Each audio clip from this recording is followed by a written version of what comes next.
Welcome back to the program. Glad you're with us. I'm almost organized. I just want to get the online feeds rolling so we can do this the right way with my dear buddy Emil Lee. St. Martin Insights news that matters to you, Emil. Good morning, sir. How are you this morning? Happy Thursday. It's 8:17. Well, great to be here. Thank you very much. And And actually, I've been getting very positive feedback about our radio show, that there's people that are actually making a real point of tuning in. So Robert, we welcome. appreciate that. Yeah, we, That's we really nice completely to do. hear. This all started, kind of, you know, kind of an unusual way, right? It started because I couldn't be at council ministers' press briefings and be on the air at the same time. Well, you never were, and then Right, with COVID, you right. started going because you And could. and they wanted me to stay and keep coming, Exactly. but they wouldn't let me do it remotely. Right. They wouldn't do a hybrid model. And then finally, it only took us like 3 years to get you approved.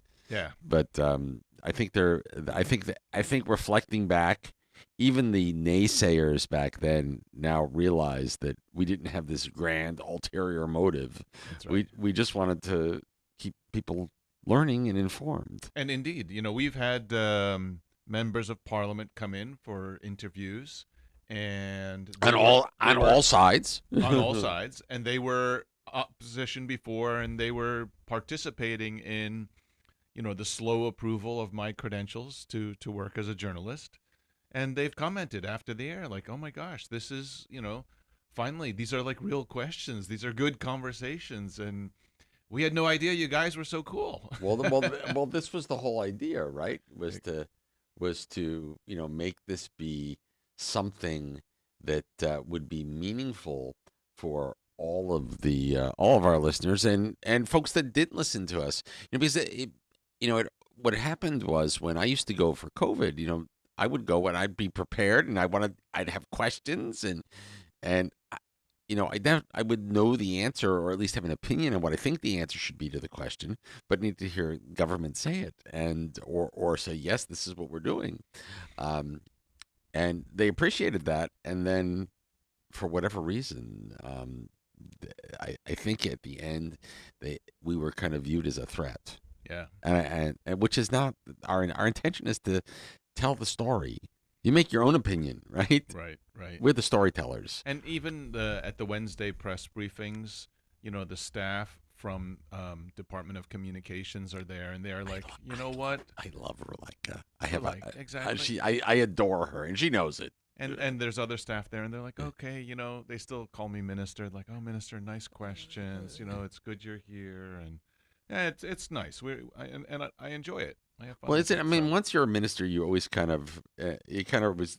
I think it's just customary. You refer to that person as minister. Well, yeah, I get a lot of Mr. Lees Yeah, or minister, so it's nice. It's really nice. Mr. Lee. Yes, Do you feel old I when they do. call you Mr. I Lee? do. I do. Somebody calls me But Mr. I know it's meant out of respect. So Yeah, I, exactly. I, I, li- I like it. I enjoy it. Exactly. No, I'm with you. So before we start, I've been watching on Facebook and on the news the impact of Hurricane Melissa on Jamaica. And I will say, as I saw they had the airplane, the Hurricane Hunter in the middle of the eye. Hmm. It gave me the chills. I mean, I really felt bad when it was bearing down on Jamaica, and it also reminds me, I think there's a lot of unprocessed trauma in St. Martin. You see people start really tensing up and getting emotional, and so and I was surprised. I felt it myself when I saw what was headed for Jamaica, and Oh, I it's think tough. to a certain degree, right? And I said this to so yesterday I had our Rotary District Governor on. His name is Bill Aiken. He's a urologist, based primarily on the Kingston side. So Kingston, the eastern side of Jamaica was um, more spared Hmm. or less impacted than Definitely, the yeah, western yeah, side, just because of the track of the storm. right, I think that we had small pockets of that, although for us the eye came right over the top right, of the whole island, right. um, and you know, uh, we got talking. So yeah, he was on air with me in the morning, and then we had our Rotary And lunch. he lives in Jamaica. He lives in Okay. yeah, Yeah. outside. He lives in near Kingston, Right. Okay. and his wife stayed. His wife was on island. She was, for whatever reason, didn't travel with him, and once he got here,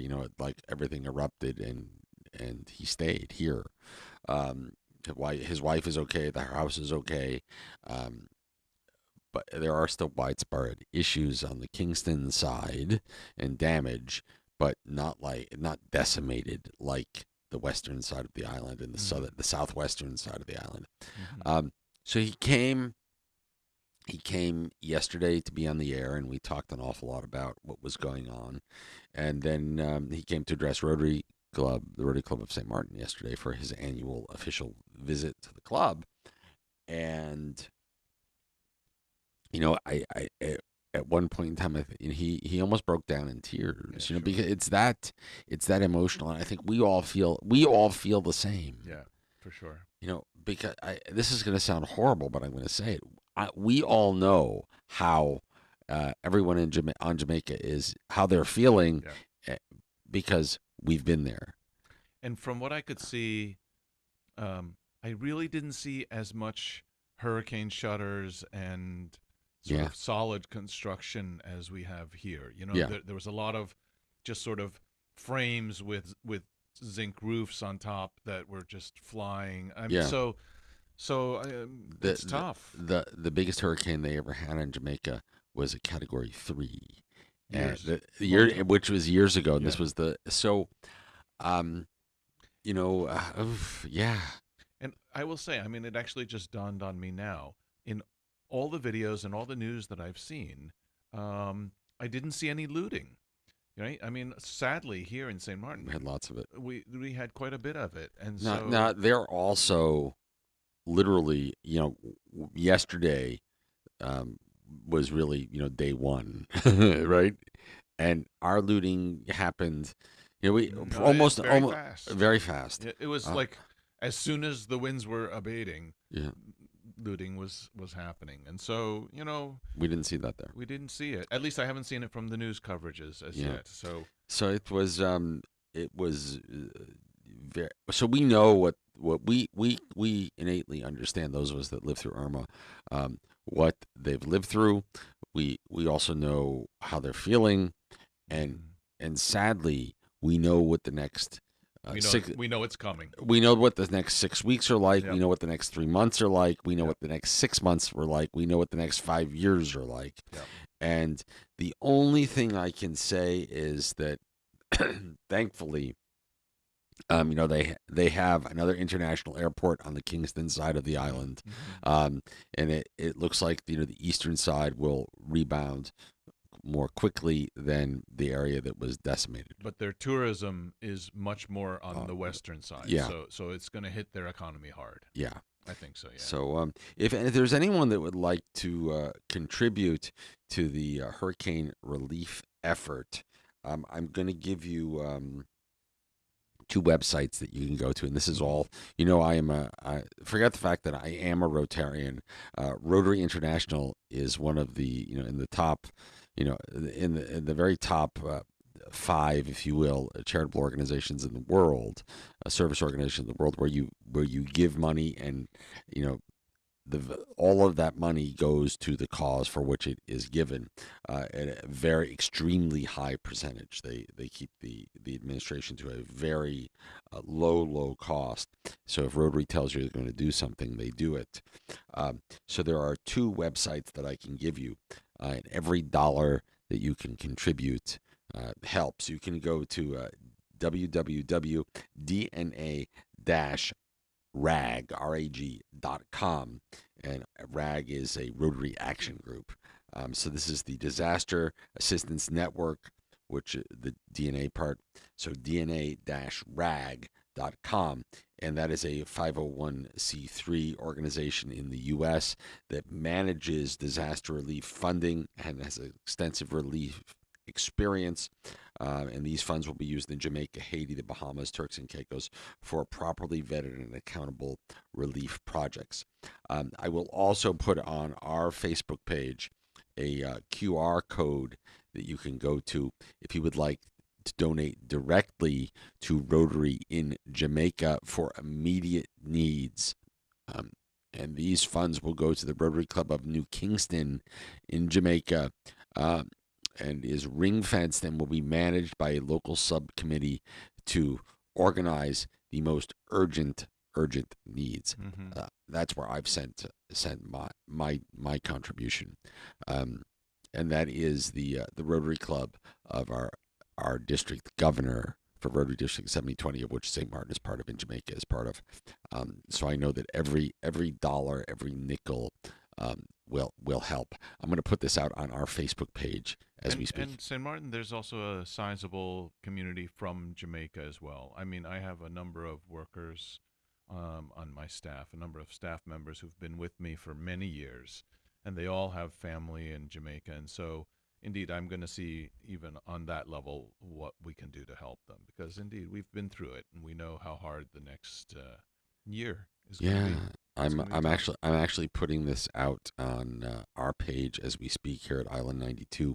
I'll talk to you off air. I'll tell you what I've done. Maybe we can Coordinate, maybe sure. maybe you can uh, maybe you can work with us, Okay. and I'll tell you what I did.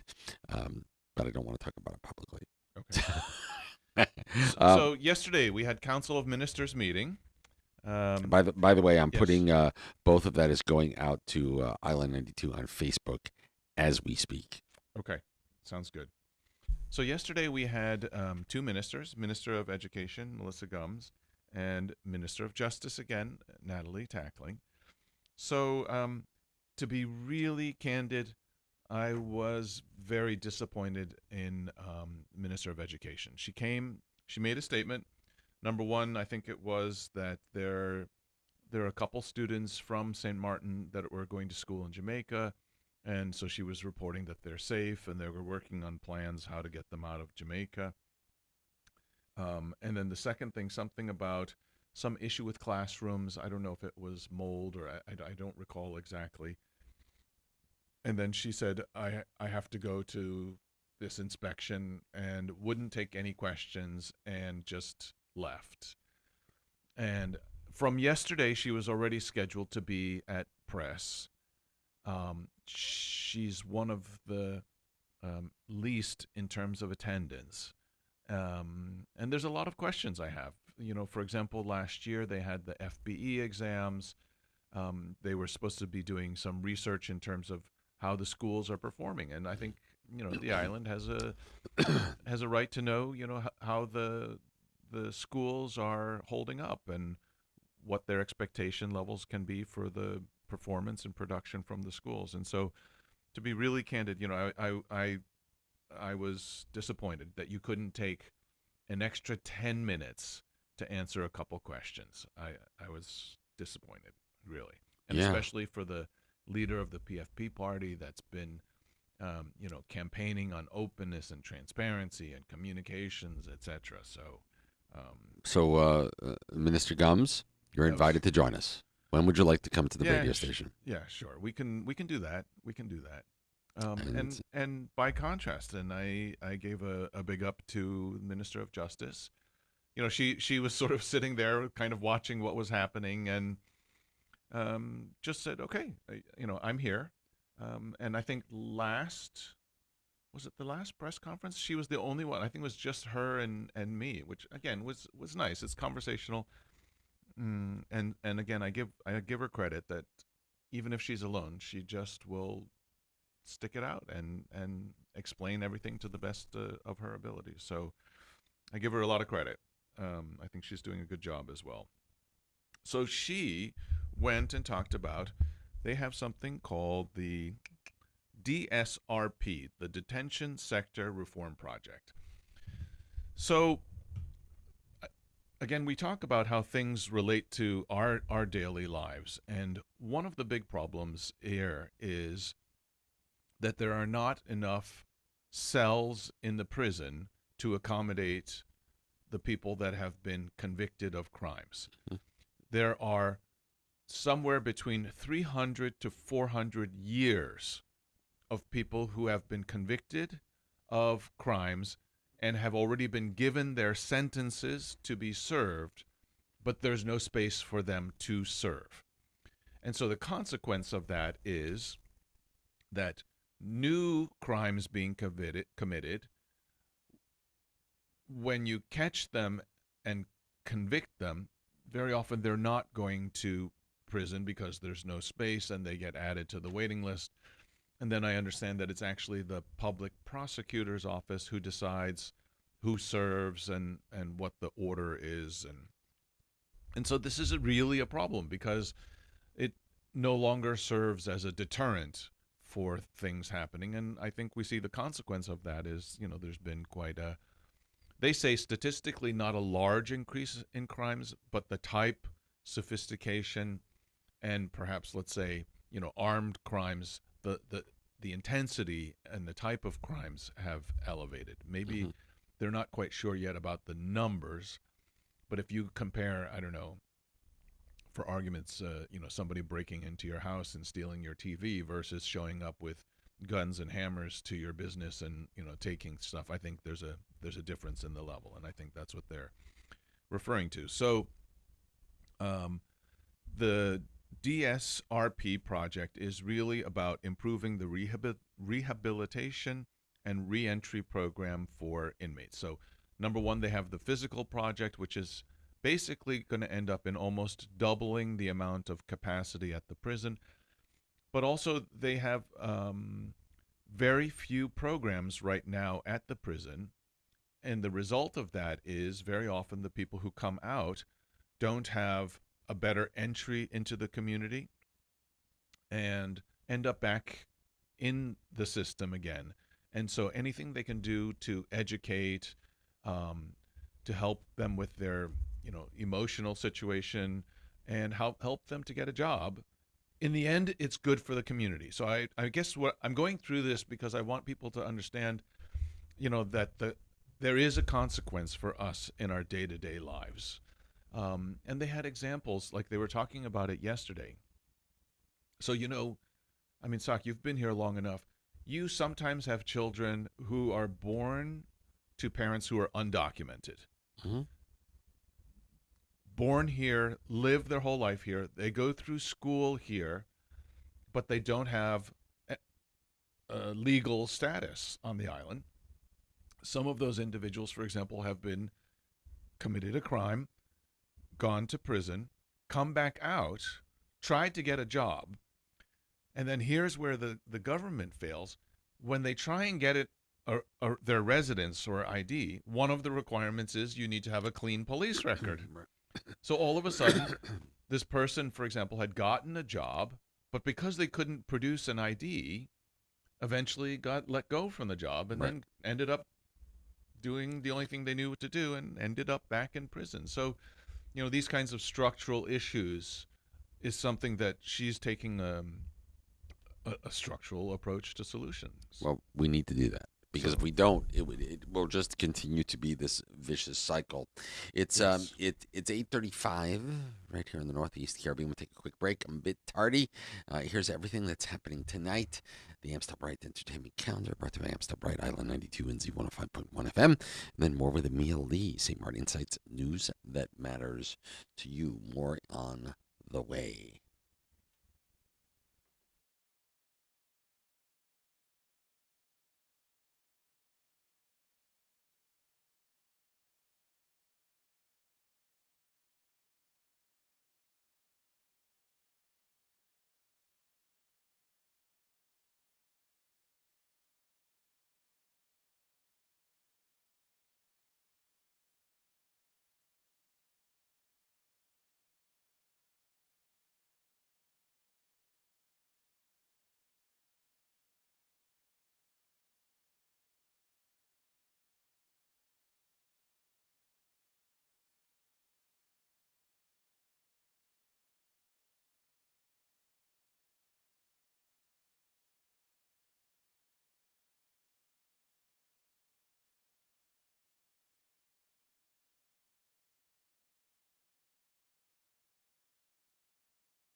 Welcome back to the program. Radio Lounge open on Thursdays. I got to change that. We'll get that fixed. Good morning and welcome back to the program. St. Martin Insights news that matters to you. My good buddy Emil Lee is with us. So we're gonna. I think we should invite Minister Gums in. What do you think? I think it's a good idea. I'll do that as soon as we're off the air. I'll send a WhatsApp message. Perfect. Would love to chat with her. So another topic, and because it was only the Minister of Justice there, so that's where our conversation stayed. We brought up the discussion about the increase in crimes, in particular, that's targeting the jewelry stores on the island. Mm-hmm. You know, they went even in my neighborhood at the JW Marriott. They went into the jewelry store in the lobby there, and robbed the place. I understand they tried to get into a jewelry store by the Morgan or something the other day. So, you know, it's really ramped up. And actually, what I'm hearing is that in general in the Caribbean, it seems like there's a more organized approach towards crime, and that's they're working with some of the smaller local gangs, but there seems to be a more concentrated and deliberate effort Mm-hmm. behind it. So I did bring up, okay, what are the plans to tackle it? And so she shared that they had a meeting with the business community, which I was aware of, and that they're working together to see how they can tackle this. She didn't go into too much detail on air. Only thing she said is that the target contribution they're looking for is in the $500,000 range from the business community. Mm-hmm. But in the meantime, I managed to get a hold of what the actual request is going out to the business community. So those of you who are business owners could think about whether you see yourself wanting to contribute. It's tough because there's of course the two sides of it is you pay your taxes. Right. Aren't I supposed to be able to live in a safe community? On the other hand, we know that there is some escalation, and so do you contribute to make things better? I mean, that's an individual choice. But some of the things that the police department's looking for is smart surveillance technology. Again, with the advent of artificial intelligence, apparently surveillance technology is also obviously becoming more and more sophisticated. So they have, I guess, security camera systems that are technology aided that makes it easier to identify certain things. I mean, and we all see it on TV. You have facial recognition software, you have all Sure. different kinds of things. And so I guess that's one of the directions they're going. Well, you know what? If everyone who has a video surveillance system um, in a particular area where an incident or a crime or a accident happens, if you make that video available, For sure. then it makes the police's job much easier. I had an instance though where I had that situation, and I made the video that I had available, and here's the scary part. The police said to me, the investigating police officer said, "I know the guy," Oh my gosh. and still nothing happened. And that's what concerns me. So Mm-hmm. I'm happy. Listen, I'm happy to give of Was resources. it a serious crime or It was a how? break. It was a break-in. Mm-hmm. You know, um, and I'm happy to give of resources and technology that I own, both privately and personally, and here at the radio station. But Mm-hmm. I expect when I do that, something happens, Right. Right. and and you know, listen, it would be simple enough if we don't, if you're not going to just give me a police report that says, sorry, yeah, we're not going to do anything.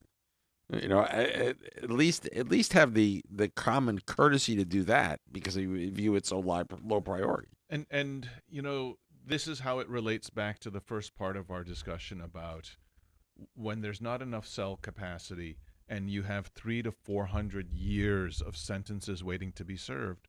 I understand.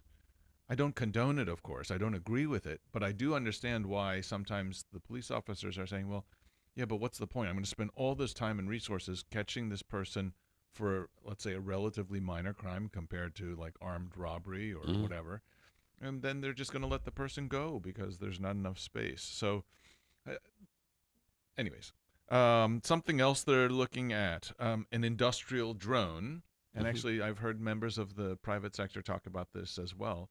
I mean, technology is such that, nowadays you could have a drone over Phillipsburg for, I guess at least the opening hours of the stores Right. and surveil things. And I guess the drones could be used to pursue criminals as they're trying to make their getaway. So that's interesting. That's about $15,000 they're looking for. So night vision and thermal capable. That would be interesting. Hmm. They're also looking at utilizing the VKS. That's the volunteer corps. Hmm. But apparently, they're not paid a lot. I thought volunteer was volunteer, but apparently they are paid. And so to get more participation or a higher participation rate from them, they would look at paying them more to incentivize their presence. And that they're looking at over $50,000 a month in terms of budget. They're also looking at temporary regional police assistance. So I guess bringing in people from, I assume, from the other Dutch Caribbean islands. So they're looking at extra support there, plane tickets, hotels, transportation. So obviously there's some cooperation, and I know the hotel association's looking at whether they could provide hotel accommodations for the police officers. Interesting also, they're clearly they are a bit understaffed because they're actually looking at paying for police officers' vacation days. So in other words, instead of police officers taking the days, they could be paid for those days and then keep working. Hmm. So I guess they would get what, double pay, but because they'd be paid for their vacation day and then work, so they make extra money. Or But just buy their vacation time out and they well, just that's keep what working. that's Keep what it working. is. Yeah. Yes, and so they're looking for a budget to do that.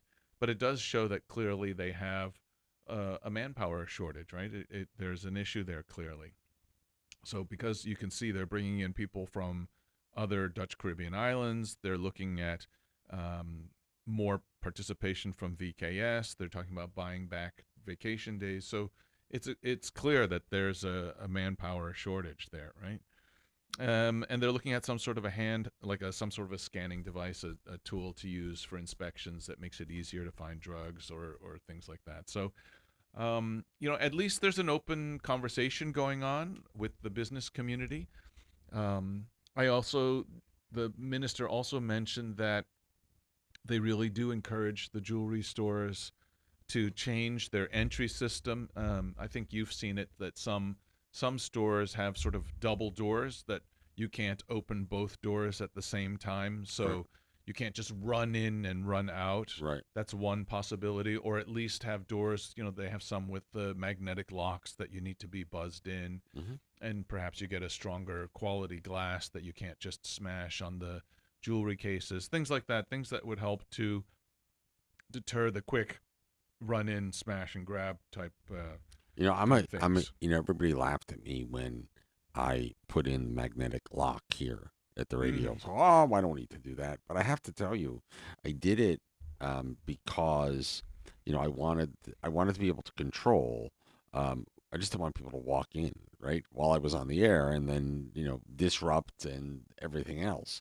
I want to be able to see who it is and decide whether I want to let them in. And I think that's just good, basic common sense right. in today's world, regardless of where you are, right? The thing is, because I also, of course, speak to, some of the jewelry store owners. Hmm. And a lot of times people who are coming on vacation in, say, from the cruise ships or whatever, and they're walking down Front Street, they're basically window shopping, right? They're not there on a mission to buy jewelry, right? Hmm.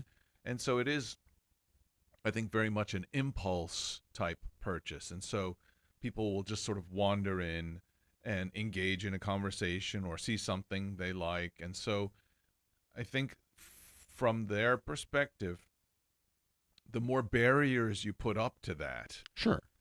they feel like it impacts business. So I Completely agree. Completely I agree. get that. They like to have their front doors wide open. They have those air curtains that keep the AC inside, Yep. and then the people can just sort of wander in and browse. So I understand that, but unfortunately, that's not the world that we're living in right now. Well, and it's not just here; it's everywhere, right? Right. New York City, the same way, right? Right. The days of just being able to walk in, have slowly started to fade away when you're dealing with high priced kind of things, Right. and But it's that sad, but it's true. but that isn't the community that we want, and I think it's important that we always used to talk about this when I was with SHTA. Of course, tourism's our main business, and we want to do things so that tourists feel safe. But really, we want to do things because it's what the residents, what the people living here want. We want a town that feels safe, that you can walk down the street with your kids and not have to worry about crime in general. And so, Right, and that's true I everywhere, right? right. That's And just so I think it'd be great to fight back and try and get back to that that atmosphere of warm and safe. I saw in the news Anguilla was recently voted, one of the safest destinations in the Caribbean. And this when you go to St. Bart's, you never have the feeling like as you're wandering down the street and looking at even more expensive stores, like their doors are open, and I think that's the community that we should be striving for. But I think on the short term, we need to be smart and protect our businesses and protect our employees as well. I mean, knock on wood, there we haven't been any violent incidents. So we all need to be smart all the time, right, right? right. And that's just the nature of life these days. Um, One well, last thing, yes, I'll go just ahead. throw it out. We have five It was minutes. totally off the track of the detentions and justice and crime. So I had been speaking to the president of Parliament, Sarah Westcott Williams. She came in, and she had told us about how Parliament had unanimously passed legislation to ban single-use plastics. Right, so really they're targeting the supermarkets. You go and you buy your groceries, and you have those plastic bags, Sure. and so there's a This is not a. This is something that's happened all over the right, world. exactly. And so apparently it was unanimously approved in Parliament, and then Years ago, I might yeah, add. and then was sort of stuck. The rumor was it was stuck between Justice and TIA. And so I asked the minister. I said, look, what's going on with that? And she said, indeed, that there were elements of the law that made it difficult for government to actually implement it, to enforce the rules. So I don't know the technical parts of why that was such, but apparently they have gone through it, and it is now at falls under the Ministry of General Affairs, which is the Prime Minister's ministry. Hmm. So the next time he's in Council of Ministers press briefing, I will ask him. But we will keep following up on what's happening with that single-use plastic. I mean, would think it would be a real simple, easy thing to just do. Yeah, yeah, and you know what? It certainly brings up, because this goes back to government's cry that there's not enough money, that we don't have enough people. But if you make everything really complicated, and that you need a lot of people, for example, to pass a simple legislation to say, I want to ban the use of single plastics, then of course you never have enough people and you never have enough budget, because you make all these processes so cumbersome and by default expensive. Well, it kind of goes back to what the prime minister said in one of his addresses. I forget who he was talking to about, that our government apparatus looks very impressive on paper, but in reality, it just doesn't function in such a small town. I mean, we talked a bit about this last week, right? You pay your taxes online, Yeah. right? Instead of just getting an electronic confirmation Right receipt then of and there. payment, right? That instant, without any human intervention, they print it, they stamp it, they put it in an Uh, envelope. Somebody takes it to the post office. The post office delivers it to you. To you. 3 or 6 or 9 months later. Yeah, my gosh, of course. So if that's the way everything happens, then it's going to be more expensive.